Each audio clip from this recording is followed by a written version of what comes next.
स्वतंत्रता का अधिकार मौलिक अधिकार है। बिना स्वतंत्रता का मानव जीवन का विकास संभव नहीं, किसी समाज का विकास संभव नहीं। और हमारे संविधान में दोस्तों स्वतंत्रता के अधिकार के संबंध में प्रावधान किया गया है।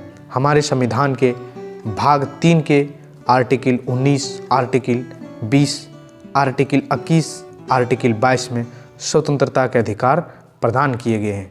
बट मेनली दोस्तों आज के इस वीडियो में हम आर्टिकल 19 के बारे में जानेंगे, क्योंकि इसी आर्टिकल के तहत आप सरकार के खिलाफ प्रोटेस्ट कर पाते हैं, सरकार के किसी भी तंत्र के खिलाफ आप आवाज़ उठा पाते हैं, मीडिया कर्मी स्वतंत्र रूप से सरकार से सवाल कर पाती है, आप देश के किसी भाग में भ्रमण कर पाते हैं या फिर कोई संगठन का निर्माण कर पाते हैं।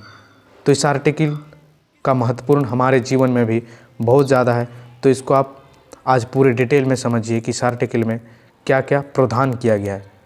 दोस्तों जब हमारा संविधान का निर्माण हुआ था तो इस आर्टिकल 19 में 7 ठो मूल अधिकार प्रदान किए गए थे।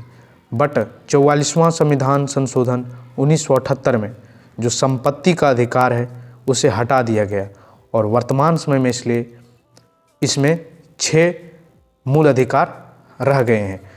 तो आपका 19 का ये में क्या दिया गया है कि right to freedom of speech and expression, आप कुछ भी बोल सकते हैं या अपनी भावनाओं को एक्सप्रेस कर सकते हैं, चाहे आप उस भावनाओं को लिखित रूप में एक्सप्रेस करें, चाहे आप उसे मौखिक रूप में एक्सप्रेस करें। और इसी के तहत ही आप सरकार से कुछ सवाल कर पाते हैं, किसी भी सरकारी तंत्र से के खिलाफ प्रोटेस्ट कर पाते हैं। इसी आर्टिकल के अंतर्गत आपकी जो मीडिया की स्वतंत्रता की बात कही गई है या मीडिया की स्वतंत्रता की बात जो मान सकते हैं वो आर्टिकल 19 के ये के अंतर्गत ही। फिर आर्टिकल 19 के बी में प्रावधान किया गया है कि आप शांतिपूर्वक कहीं भी जमा हो सकते हैं, बिना हथियार के शांतिपूर्वक आप कहीं भी जमा हो सकते हैं। इसी कारण जब आप प्रोटेस्ट करते हैं तो एक साथ आप इकट्ठा हो पाते हैं। यह आर्टिकल 19 के बी में आपका प्रावधान किया गया है। फिर आर्टिकल 19 के सी में ये प्रावधान किया गया है कि आप एसोसिएशन का निर्माण कर सकते हैं, आप संगठन का निर्माण कर सकते हैं।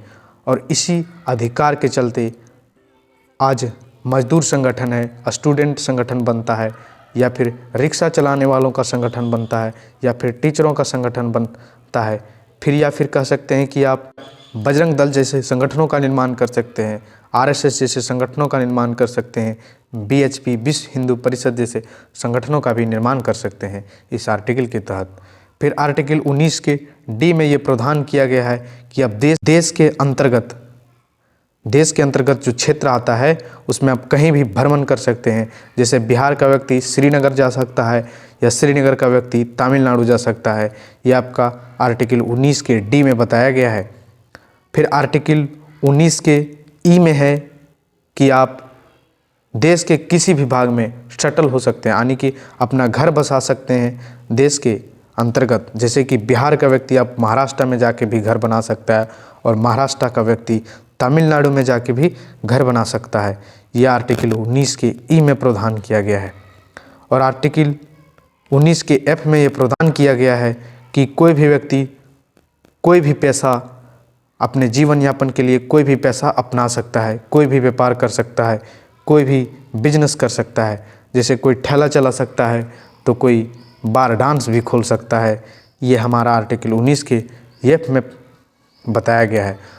तो यह आर्टिकल हमारे जीवन में काफ़ी इम्पोर्टेंट रखता है और ये सब अधिकार हमें जानना चाहिए कि हमारे संविधान ने हमें क्या अधिकार प्रदान किया है।